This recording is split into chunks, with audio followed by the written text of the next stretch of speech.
Boas tardes, boas noites. Dando continuidade à leitura do livro A Caminho da Luz de Emmanuel, capítulo 20, Renascença do Mundo, Movimentos Regeneradores. Na última oportunidade, nós falamos sobre a colonização do Novo Mundo, da América, né? E Emmanuel coloca acerca do apogeu da Renascença. Então, só para retomar, Renascença é aquele período em que há uma supervalorização do homem, né?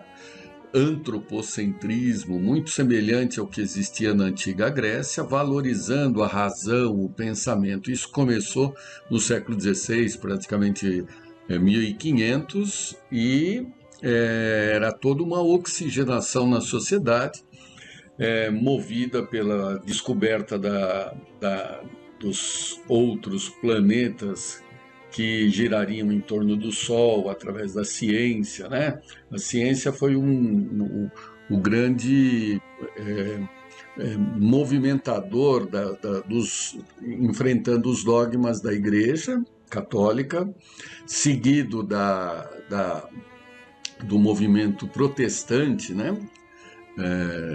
Da reforma de Lutero e Calvino, e corroborado pela descoberta da América, que, como lemos, é um local em que se baseia a renovação daqueles espíritos que na Europa já não se sentem tão confortados em função das constantes e ilimitadas lutas, né? Então começa Emmanuel, apogeu da Renascença. Essa renascença, iniciada do alto, clareou a terra em todas as direções. A invenção da imprensa facultava o mais alto progresso no mundo das ideias, criando as mais belas expressões de vida intelectual. A literatura apresenta uma vida nova, e as artes atingem culminâncias que a posteridade não poderia alcançar. Numerosos artífices da Grécia Antiga, reencarnados na Itália, deixam traços indeléveis da sua passagem nos mármores preciosos. Há mesmo em todos os departamentos das atividades artísticas um pronunciado sabor da vida grega, anterior às disciplinas austeras do catolicismo da Idade Medieval, cujas regras, aliás, atingiam rigorosamente apenas quem não fosse parte integrante do quadro das autoridades eclesiásticas. Então, o que ele está colocando, né, que na Idade Média, todo esse período aí era de controle absoluto da Igreja, né? Mesmo porque todo o conhecimento estava enclausurado nos monastérios, né, nos conventos, principalmente nos monastérios, naqueles de formação de padres, né?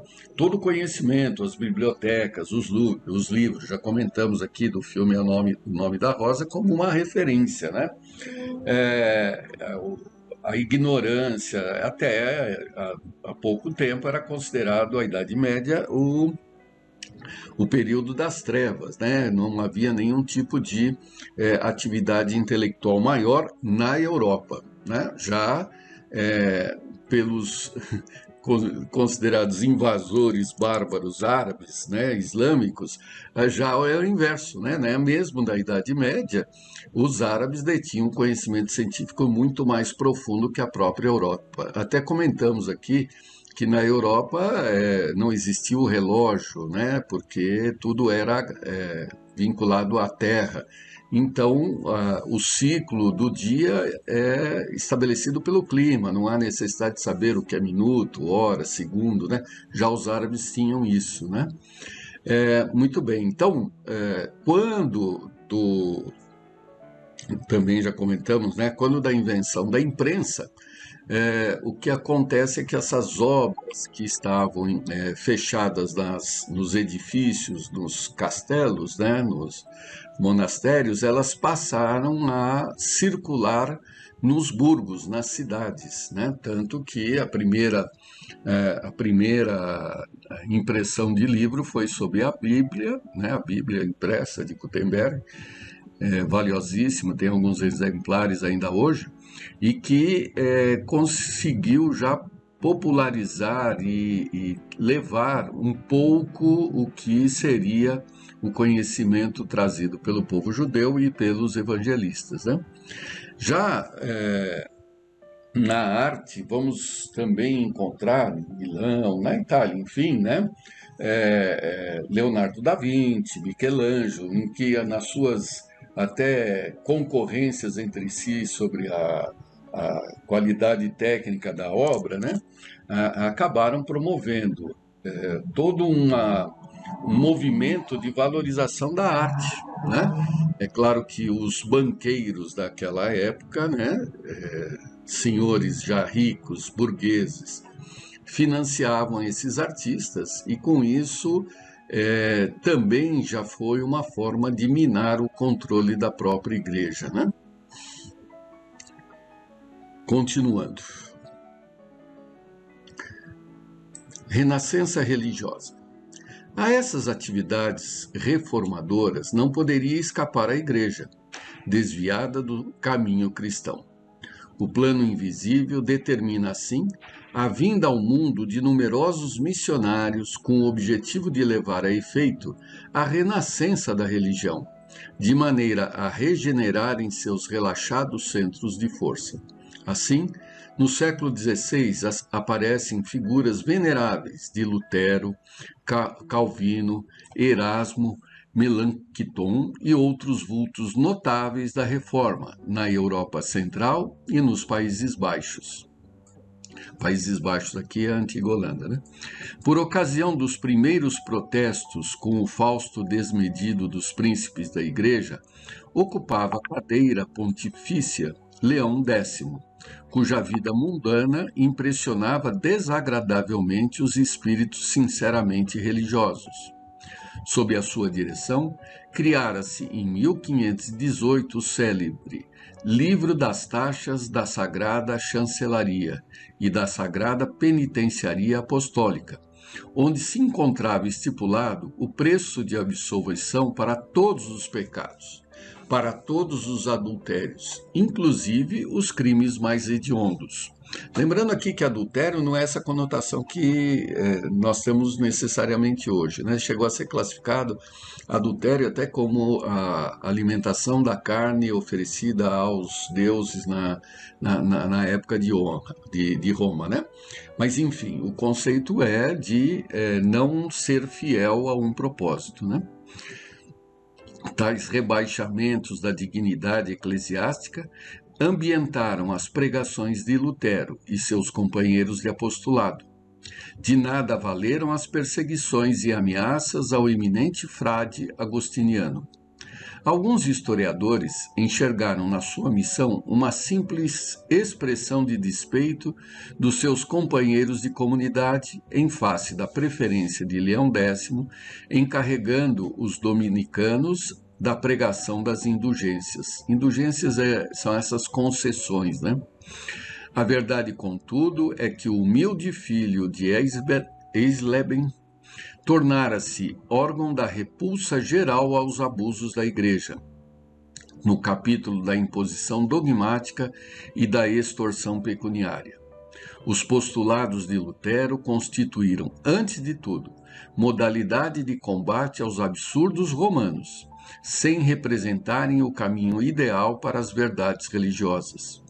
Ao extremismo do abuso respondia com o extremismo da intolerância, prejudicando a sua própria doutrina, mas o seu esforço se coroou de notável importância para os caminhos do porvir. Veja, Emmanuel é muito pragmático, né? Ele coloca a situação numa análise muito fática. É claro que Lutero é um missionário, né? E balançou os alicerces da igreja, tanto que provocou a contra-reforma, né? Então a reforma proposta pelo Lutero e Calvino provocou da igreja uma reação que inclusive é acompanhada pela criação, né, da ordem dos jesuítas, né? E a Inquisição, né, ela se torna, continua, né, a perseguição aos hereges, né? Só que, mesmo se opondo ao catolicismo, ele adotou algumas ações rígidas, né, austeras, que é, não representaram completamente a sua missão. Porém, foi e é importante, né, esses princípios que arejaram o catolicismo e permitiram que fossem feitos questionamentos que até hoje muitos grupos não fazem, né?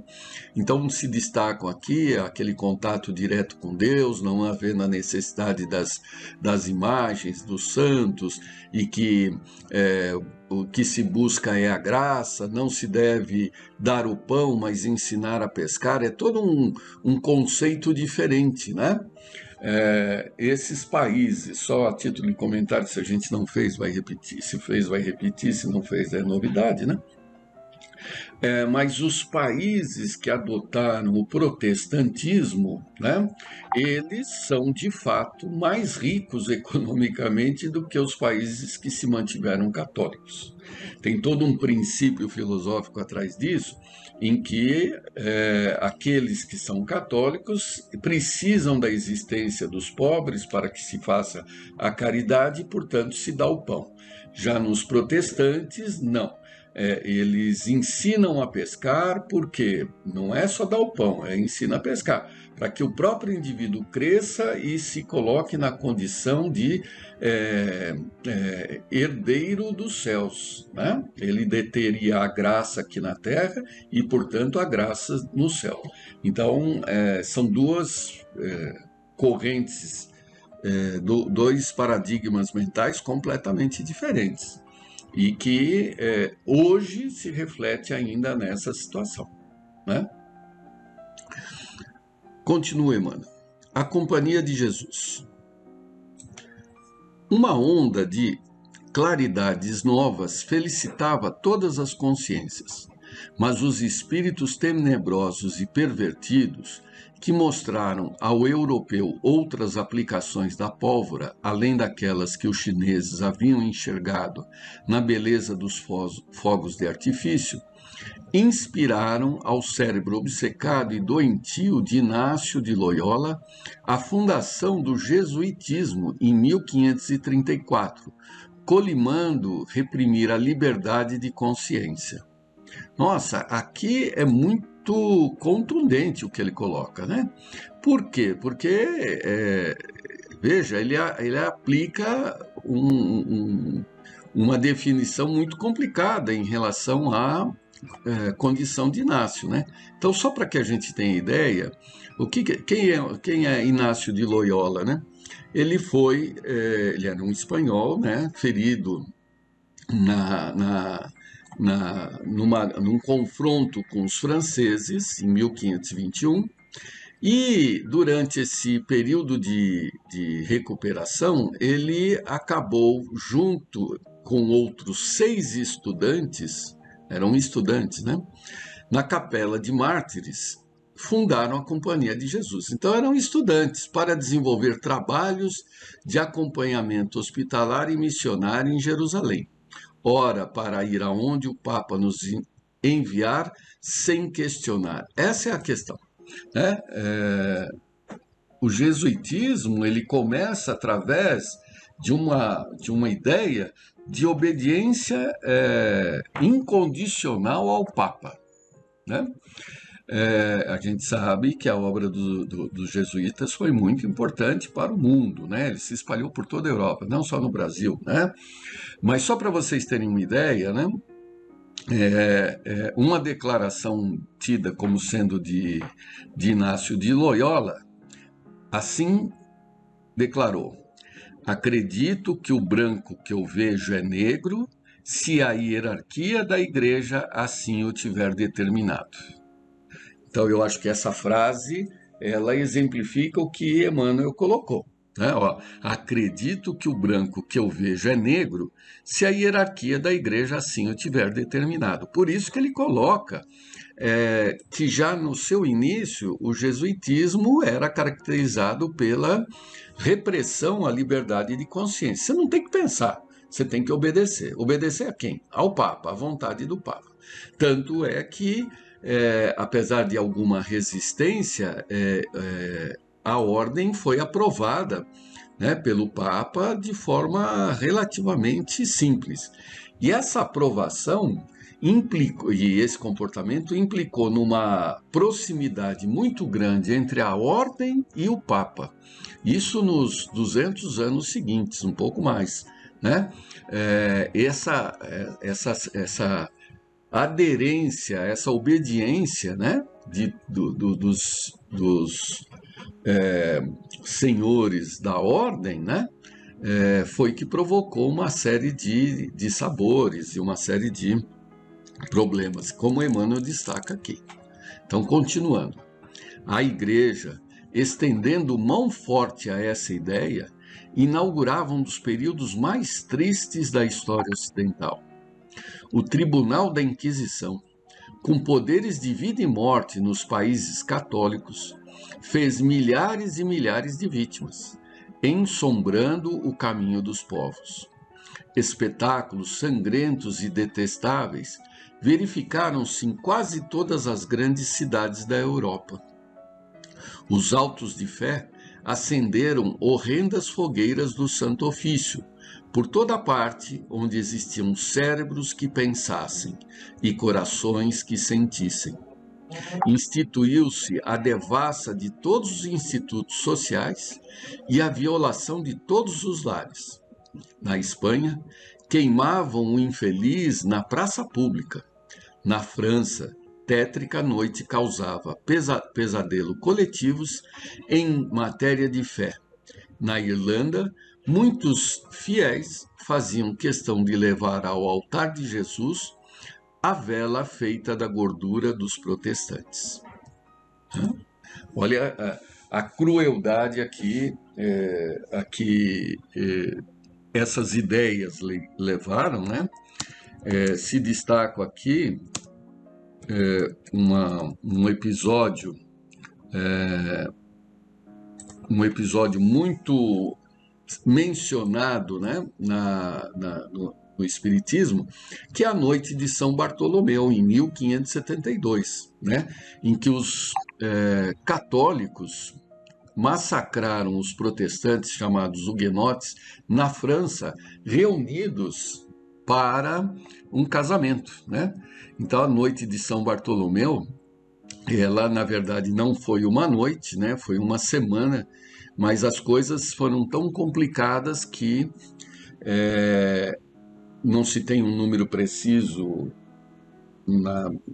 comum, né? Um número que seja reconhecido como o correto, mas se chega a falar em 30 mil pessoas que morreram numa única semana. Se andavam nas ruas e as calçadas tinham poças de sangue equivalente a um dia de chuva, né? É complicado. Isso tudo por quê? Pela imposição das ideias católicas, mas imposição através da arma, da força. Né? Se nós tínhamos a libertação de Jerusalém através das cruzadas, enfrentando os bárbaros, no caso os árabes, agora se tem o catolicismo enfrentando aqueles opositores ao próprio catolicismo, que são esses protestantes, né? Ou qualquer outro que não siga a ideia. Vale a pena aqui a gente fazer uma referência a Miguel Servet, né? Num determinado momento a gente vai falar dessa personagem histórica aqui, que se opôs ao catolicismo e acabou se desentendendo com os protestantes. Também foi queimado em praça pública, né? Continuando aqui, Emmanuel coloca: a ação do jesuitismo, a Companhia de Jesus, de nefasta memória, não procurava conhecer os meios para cogitar tão somente dos fins imorais a que se propunham. Sua ação desdobrou-se por largos anos de treva nos domínios da civilização ocidental, contribuindo amplamente para o atraso moral em que se encontra o homem científico dos tempos modernos. Suas hordas de predomínio, de cupidez e de ambição não martirizaram apenas o mundo secular. Também os padres sinceros sofreram largamente sob a sua preponderância nefasta. Tanto assim que, quando o Papa Clemente XIV tentou extingui-la em 1773, com seu breve Dominus Aquo Redemptor, exclamava desolado: assino minha sentença de morte, mas obedeço à minha consciência. Com efeito, em 17 de setembro de 1774, o grande pontífice entregava a alma a Deus no meio dos mais horrorosos padecimentos, vitimado por um veneno letal que lhe apodreceu lentamente o corpo. Então o Papa que tentou extinguir, aqui ele fala tentou mesmo, né? Porque depois os jesuítas retornam, né, à sua ordem, foi assassinado por envenenamento. E tinha consciência disso, dada a extensão da influenciação dessa ordem no Vaticano, né? Esse lado mais difícil, aqui no Brasil, nós não conhecemos, né? Dessa mesma maneira que se comenta aqui, porque no Brasil essas ordens elas tiveram um papel um pouco mais suave, eles eram colonizadores, né, como nós conhecemos, e chegaram até movimentos que se opunham à escravidão indígena, né, fundando as missões, né, tem até o filme que se refere a Sete Povos das Missões.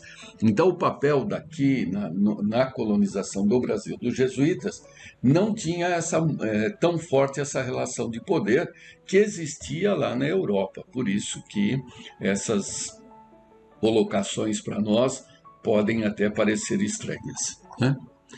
Pois bem, infelizmente deu o nosso horário.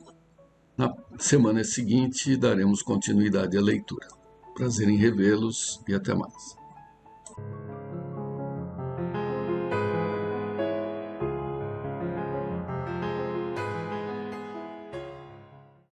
Queridos amigos, vamos a mais uma leitura e reflexão sobre o Evangelho segundo o Espiritismo por Allan Kardec, rogando a Deus Pai e a Jesus que nos auxilie no entendimento dessas lições para que possamos colocar em prática no dia a dia de nossa existência.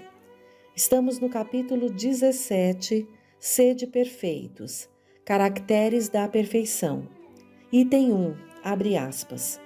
Mas eu vos digo, amai os vossos inimigos, fazei o bem aos que vos têm ódio, e orai pelos que vos perseguem e caluniam, para serdes filhos de vosso Pai que está nos céus, o qual faz nascer o seu sol sobre bons e maus, e vir chuva sobre justos e injustos.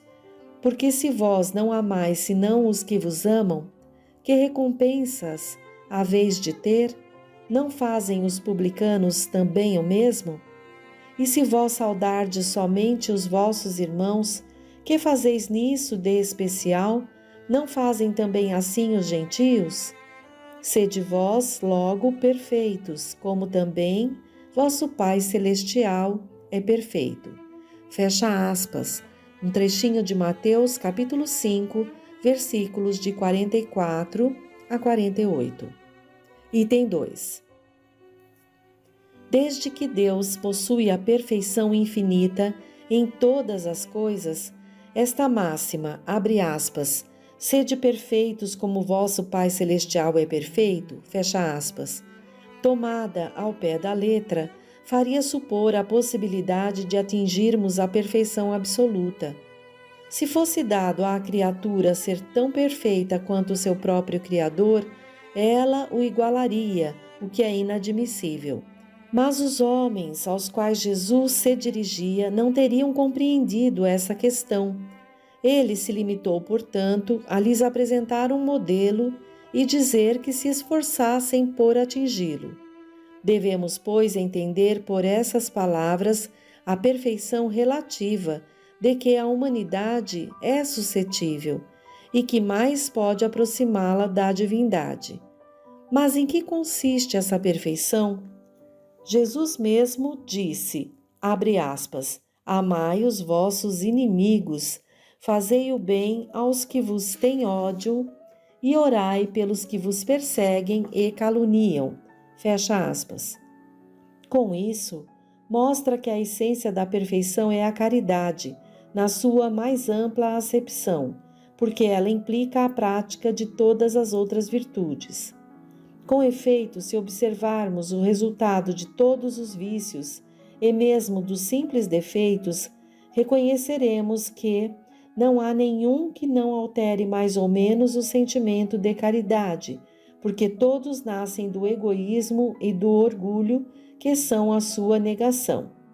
Porque tudo o que excita exageradamente o sentimento da personalidade destrói ou, quando nada, enfraquece os princípios da verdadeira caridade, que são a benevolência, a indulgência, o sacrifício e o devotamento. O amor do próximo, estendido ao amor dos inimigos, não podendo aliar-se com nenhum defeito contrário à caridade, é sempre por isso mesmo o indício de uma superioridade moral maior ou menor, do que resulta que o grau de perfeição está na razão direta da extensão do amor ao próximo. Eis porque Jesus, depois de haver dado a seus discípulos as regras da caridade, no que ela tem de mais sublime, lhes disse, abre aspas, sede logo perfeitos, como também vosso Pai Celestial é perfeito. Fecha aspas. Aqui, queridos companheiros, vemos que chegar a essa perfeição relativa, de que fala aqui o Evangelho, não é uma coisa ainda fácil para nós, porque fica claro aqui que essa perfeição consiste em amar aos nossos inimigos, fazer o bem àqueles que nos têm ódio e orar por aqueles que nos perseguem e caluniam. E vamos botar a mão ali na consciência, pensando como é o nosso dia a dia com relação a esses encontros e reencontros que temos com espíritos que nos são antagônicos. E nos interrogando sinceramente, vamos ver em que grau cada um de nós pode estar nessa escala para chegar à perfeição relativa. Agora vamos buscar o item 11 desse trecho do Evangelho, que é cuidar do corpo e do espírito. É uma mensagem transmitida por Georges, Espírito Protetor, Paris, 1863, e diz: consistirá a perfeição espiritual na maceração do corpo? Para resolver essa questão, apoio-me em princípios elementares e começo por demonstrar a necessidade de cuidar do corpo, que, segundo as alternativas de saúde e doença, influi sobre a alma de maneira muito importante, pois temos de considerá-la como prisioneira na carne. Para que esta prisioneira possa viver, movimentar-se e até mesmo conceber a ilusão da liberdade, o corpo deve estar são, disposto e vigoroso. Estabeleçamos uma comparação. Eis que ambos se encontram em perfeito estado. O que devem fazer para manter o equilíbrio entre as suas aptidões e as suas necessidades tão diferentes? O embate entre eles parece inevitável e difícil chegar-se ao segredo do equilíbrio. Dois sistemas se defrontam neste caso: o dos ascetas, que desejam abater o corpo, e o dos materialistas, que querem diminuir a alma. Duas violências quase tão insensatas uma quanto a outra.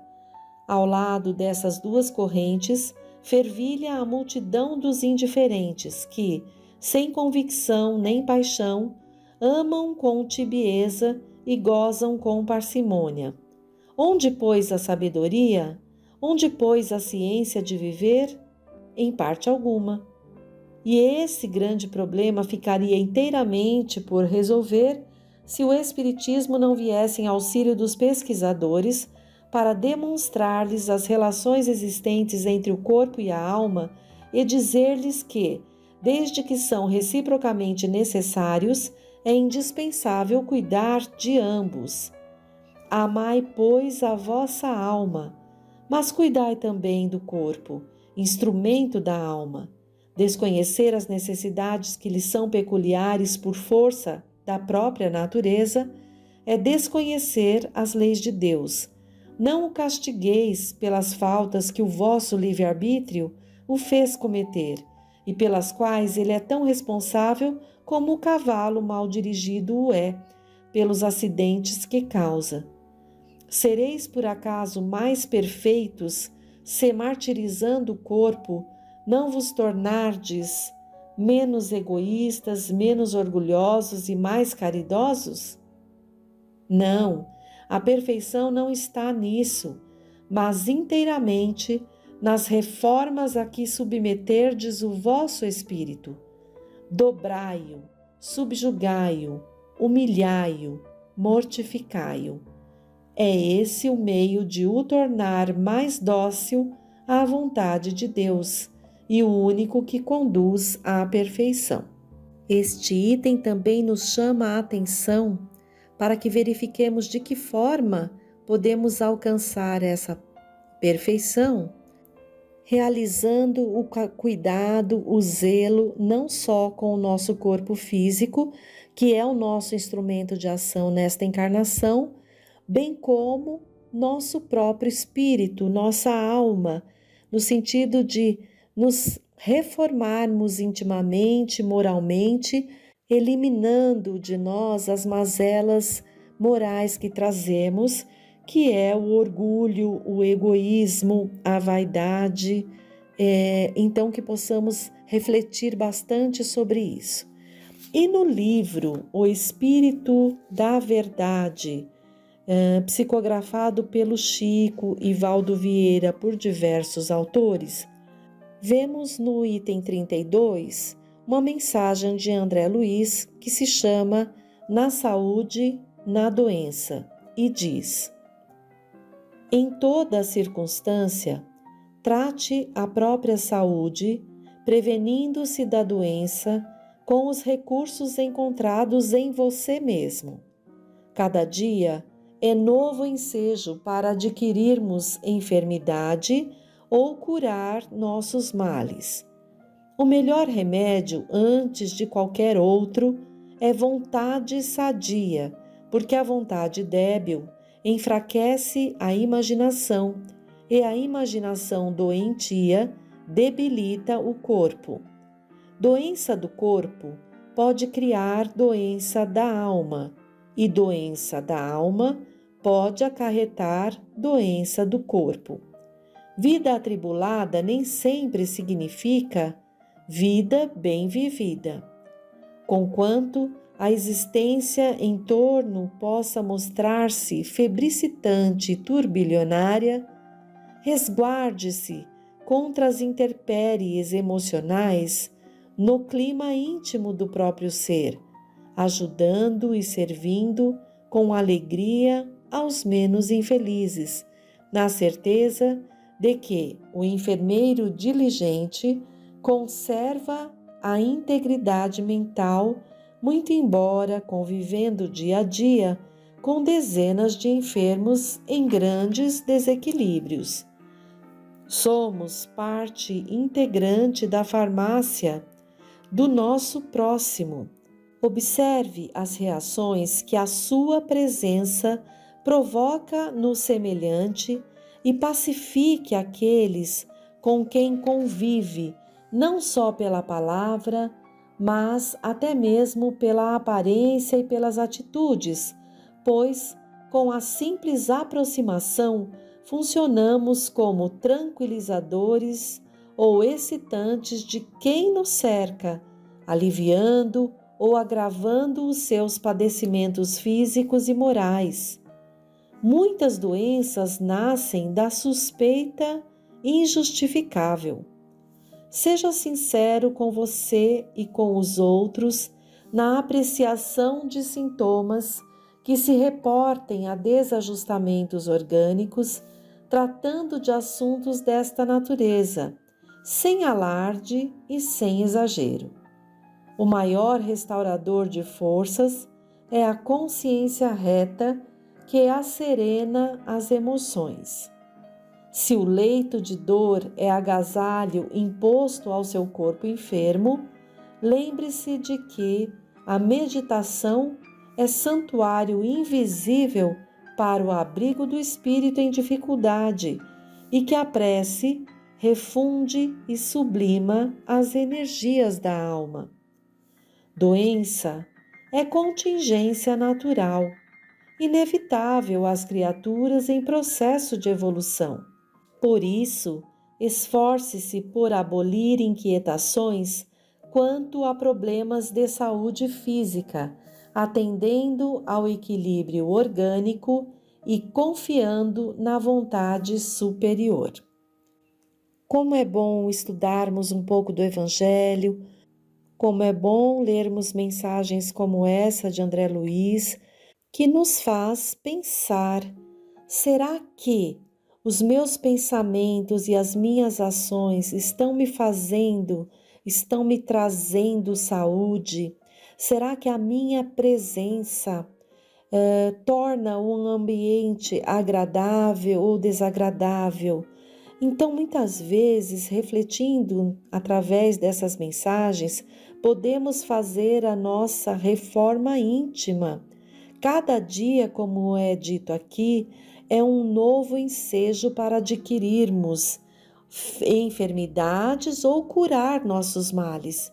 Cada dia é uma página em branco onde vamos escrever a história da nossa própria encarnação nesse processo de busca dessa perfeição relativa que vimos aqui, descrita no Evangelho.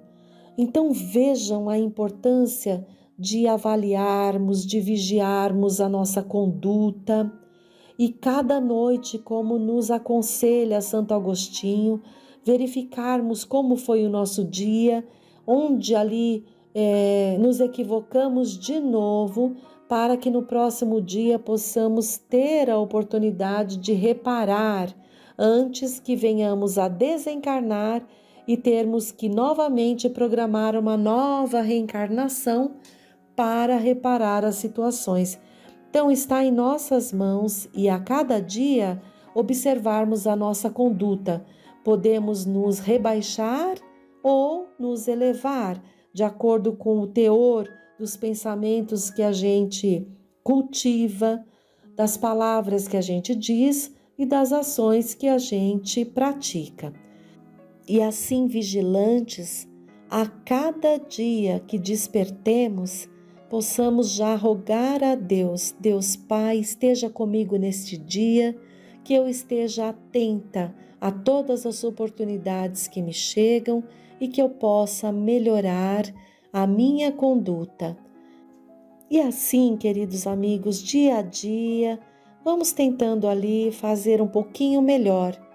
É claro que Deus não espera de nós a perfeição já. Como vimos, na nossa condição, vamos demorar um pouquinho para chegarmos a essa perfeição relativa, mas a vontade, o desejo é de cada um. Há espíritos como nosso maior exemplo, Jesus, que ao sair das mãos do Criador, caminhou por linha reta até chegar a essa perfeição relativa. Nós temos nos desviado muito dessa sintonia com Deus, por isso os sofrimentos, por isso as várias encarnações de dores, de provas e expiações. Mas Deus, que é Pai amoroso, jamais nos desampara. E, para nós em especial, temos essa doutrina que tanto nos esclarece e nos faz relembrar de Jesus, que é o caminho, a verdade e a vida. Até o próximo encontro, queridos companheiros.